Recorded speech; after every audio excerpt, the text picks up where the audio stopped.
Hi everyone, welcome to my channel. So आज हम बात करने वाले हैं एक ऐसी ट्रिक की, या यूं कहूँ तो मस्ट डू थिंग। एक ऐसी चीज जो आपको इंटरव्यू में जाने से पहले करनी ही चाहिए एंड ये आपको हेल्प करेगी किसी भी यूनिवर्सिटी में एडमिशन लेने के लिए। This applies to all the universities.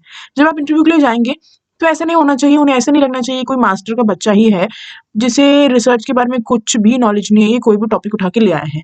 साथ ही साथ हमने पुरानी वीडियो में एक वीडियो जो आप बहुत लोगों ने बच्चों ने देखी कि शॉर्टलिस्टिंग क्राइटेरिया फॉर इंटरव्यू, उसमें से एक पॉइंट ये भी था कि आप जो रिसर्च प्रपोजल बना रहे हैं वो देखेंगे कि वो एरिया आपकी यूनिवर्सिटी में है या नहीं है, उस बेसिस पे भी शॉर्टलिस्टिंग होगा। एंड और भी चीजें हमने डिस्कस की थी। तो उसके बाद बच्चे बोलने लगे, मैम रिसर्च एरिया कैसे चेक करते हैं, एंड आप कह रहे हैं कि रिसर्च इंटरेस्ट गाइड टीचर्स होने चाहिए, ये सब चीजें, बट चेक कैसे करते हैं वेबसाइट में, हमें वो बताइए। तो दो चीजें आपको मेन वेबसाइट में, दो चीजें हैं जो आपको देखनी ही देखनी है। आज की वीडियो में हम उन दो चीजों के बारे में बात करेंगे। यहाँ आ गए हैं हम department of zoology and university of Delhi. Zoology को मैंने इसलिए चुना क्योंकि मैंने लास्ट वीडियो में आपसे पूछा था कि किस डिपार्टमेंट से रिलेटेड मैं आपको दिखाऊं इस वेबसाइट में नेक्स्ट वीडियो में। तो बच्चों ने जो कमेंट किया जूलॉजी, तो वो मैंने पिक किया है, इसीलिए मैं डिपार्टमेंट ऑफ जूलॉजी की वेबसाइट में आई। तो देखिए दो चीजें आपको जो ध्यान रखनी है। सबसे पहले तो हमें क्या करना है, हमें रिसर्च टैब, उनका जो रिसर्च टैब में जाना है। एक और चीज है, वो भी उस पर भी हम आएंगे। तो सबसे पहले तो हमें रिसर्च टैब में जाना है। तो यहाँ आप देख पाएंगे वो सभी एरियाज जिसमें रिसर्च हो रही है। जैसे कि आप देख पा रहे हैं applied entomology and radiation biology, then agriculture, साथ ही साथ प्रोफेसर का नाम भी दिया हुआ है।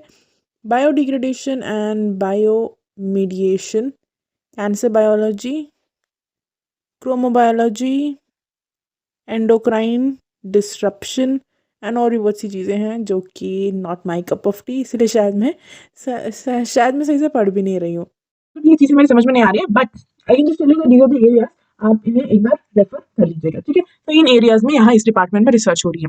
रिसर्च टैब सर्च करने के साथ साथ आपको देखना है फैकल्टी, फैकल्टी का tab. Okay, this is the second most important thing जो आपको देखनी है, जिसके बारे में बात कर रही थी। आपको देखना फैकल्टी का टैब। यहाँ आपके पास सारे प्रोफेसर, असिस्टेंट प्रोफेसर एंड और भी चीजें हैं, सबके बारे में डिटेल्स आ जाएगी।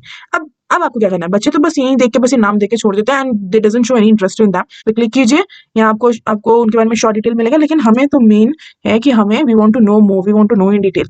तो हम फैकल्टी की प्रोफाइल खोलेंगे, उन्होंने क्या क्या पब्लिश किया, और आप समझ पाएंगे कि उनका क्या इंटरेस्ट है, ठीक है। एंड ऑफ कोर्स तो आप उस हिसाब से अपना रिसर्च प्रपोजल बना सकते हैं, ठीक है। ऐसे आप सारे फैकल्टी के डिटेल्स देखिए, ठीक है। साथ ही साथ मतलब आप वहाँ इंटरव्यू में ऐसे बोल भी सकते हैं, he is in the field of fish molecular biology, so मुझे भी इसमें इंटरेस्ट है, मैं इनके अंदर काम करना चाहूंगा। ऐसी चीज आप इंटरव्यू में बोलेंगे, सो इट लुक्स इंप्रेसिव। ऐसा लगता है कि हाँ, इसे फैकल्टी के बारे में नॉलेज है, तो इसे डिपार्टमेंट के बारे में भी नॉलेज होगी एंड और सब चीजें। It gives a positive impression. So आपको जो चीज करके जानी है, सारी फैकल्टी की प्रोफाइल देके जानी है, उसमें से एक फैकल्टी आपको सिलेक्ट भी करके जाना है, ठीक है। मतलब आपके माइंड में होना चाहिए कि आपको किसमें इंटरेस्ट आ रहा है, उसके क्या पब्लिकेशंस हैं, ये सब आपको देख के जाना ही जाना है, ठीक है। एंड उसके बाद आप उन फैकल्टी को लिंक्डइन पे भी अप्रोच कर सकते हैं, या फिर ईमेल के थ्रू करना चाहें। Actually depends on department to department, ठीक है। जैसे कि मैंने सुना है साइंस से रिलेटेड जो है, जो लैब्स में काम करते हैं, वो उन्हें ईमेल के थ्रू अप्रोच करते हैं कि वो उन्हें लैब में काम करने देंगे कि नहीं करने देंगे। अब ऐसा सभी सब्जेक्ट्स में नहीं होता है, लाइक हमारा कॉमर्शियल मैनेजमेंट में ऐसा नहीं होता।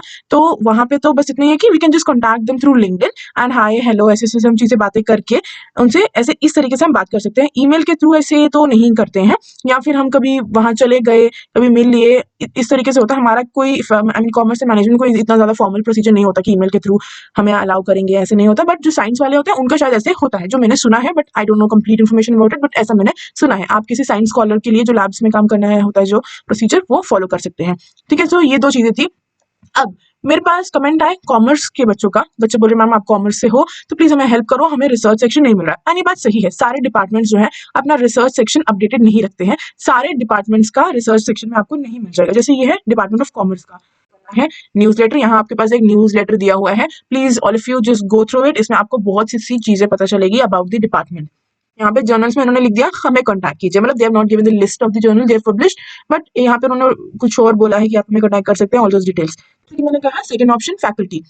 हम क्या करेंगे, प्रोफेसर्स की प्रोफाइल में जाके चेक करेंगे, ठीक है। ये उनके नाम है, डिटेल्स यहाँ पे लिखा है व्यू मोर, तो हम व्यू मोर में क्लिक करके हम उनकी पूरी डिटेल्स जानेंगे। जब हम अभी हम देख लेते हैं डॉक्टर मनीष कुमार, इनको हमने सेलेक्ट किया है। जरा कुमार सर की वेबसाइट डिटेल्स चेक कर लेते हैं। तो यहाँ आप देख पाएंगे designation assistant professor and permanent professor and और भी चीज़ें हैं, डिटेल्स, ये सब हमें नहीं देखनी है। ये सब चीज़ें इग्नोर करके आप उनके पेपर्स पे देखिए तो आप देख पा रहे हैं यहाँ उन्होंने अर्निंग मैनेजमेंट के ऊपर लिखा है। तो यहाँ से हम समझ पा रहे हैं कि earning management is related to finance, तो मतलब फाइनेंस रिसर्च एरिया इस डिपार्टमेंट में होता है। इस तरीके से आप सभी प्रोफाइल्स चेक करके अपना रिसर्च एरिया समझ पाएंगे कि ये रिसर्च एरिया यहाँ होता है या नहीं होता है एंड कौन सा प्रोफेसर कराता है एंड उन्होंने उस एरिया में कैसे कैसे रिसर्च कराई हैं, कैसे कैसे पेपर्स पब्लिश किए हैं। आपको फैकल्टी के प्रोफेसर्स के इंटरेस्ट के बारे में भी पता चलेगा। इसी तरीके से आप सभी फैकल्टी का प्रोफाइल चेक कर सकते हैं। इस तरीके से जब जब वेबसाइट में रिसर्च सेक्शन में नहीं दिया हो तो फिर क्या करना है, आपको फैकल्टी की प्रोफाइल में जाके उन्होंने जो रिसर्च पब्लिकेशंस किए हैं, अब सेम बिल्कुल नहीं, बट आपको जिस टॉपिक का आइडिया लगेगा कि कैसे टॉपिक्स लिए जाते हैं हम रिसर्च करने के लिए। ओके, अभी जैसे अर्निंग मैनेजमेंट हमने देखा, क्या ये अर्निंग मैनेजमेंट के बारे में आपने एमकॉम में पढ़ा था? नहीं। तो जो जिन टॉपिक में रिसर्च होता है ना, I am talking about commerce field, okay, commerce and business, जिन टॉपिक में रिसर्च होता है ना, वो टॉपिक मास्टर्स में नहीं पढ़ाए जाते हैं। ठीक है, so researchable topics are totally different, वो सब होते हैं हमारे रियल लाइफ से रिलेटेड। तो उसके आइडिया के लिए आप यहाँ आके फैकल्टी की प्रोफाइल्स जो इनका खुलता है उनकी चेक कीजिए। समर्थ पोर्टल के थ्रू आप सभी फैकल्टीज की प्रोफाइल एक एक करके ओपन करके चेक कीजिए एंड अपने रिसर्च एरिया को चूज कर सकते हैं। सो आज के लिए इतना ही। नेक्स्ट वीडियो में मैं एक और ऐसी टिप बताऊंगी समवॉट रिलेटेड, बट येट उसमें कुछ और न्यू पॉइंट्स ऐड होंगे जो कि आपको हेल्प करेगी इंटरव्यू क्लियर करने में। तो आज के लिए बस इतना ही। Bye bye, take care.